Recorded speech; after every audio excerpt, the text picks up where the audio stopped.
Hi, Chris Geller here again with Pinnacle Training Consulting Systems. We're not talking about the importance of lumbopelvic stabilization training. When I talk about that, I'm talking about the balance between the extensor muscles, which are on the backside, and the front, which are your flexors or the abdominals.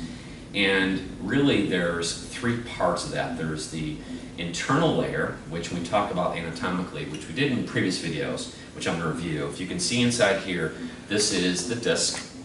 The disc is between each bone, and on the back side of that are ligaments. You also have tendons and muscles. These structures, these internal layers, provide support and a little bit of stability. The middle layer is considered four muscles.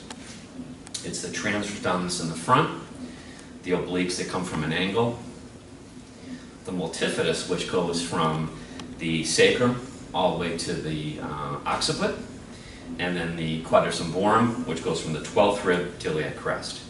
As I said previously in the videos, and it's in the manual as you can see, there's 29 muscles that wrap around the front and wrap around the back.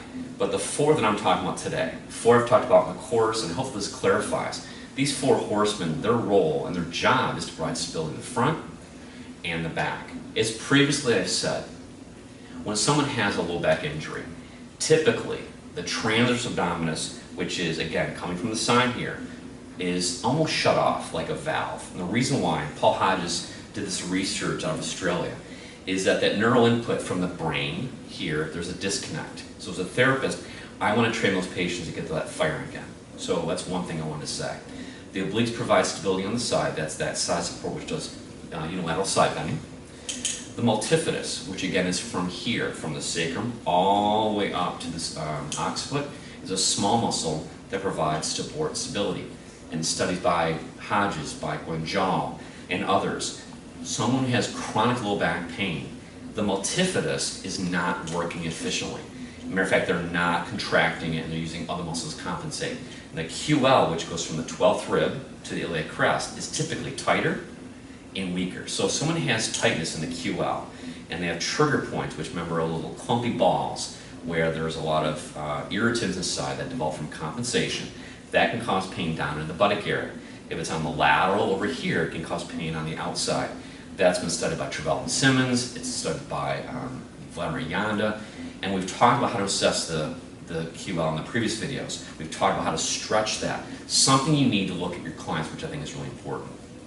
And lastly, we talked about the deep layer. The deep layer of the body is the muscles from the lower back, and that's the erector spinae.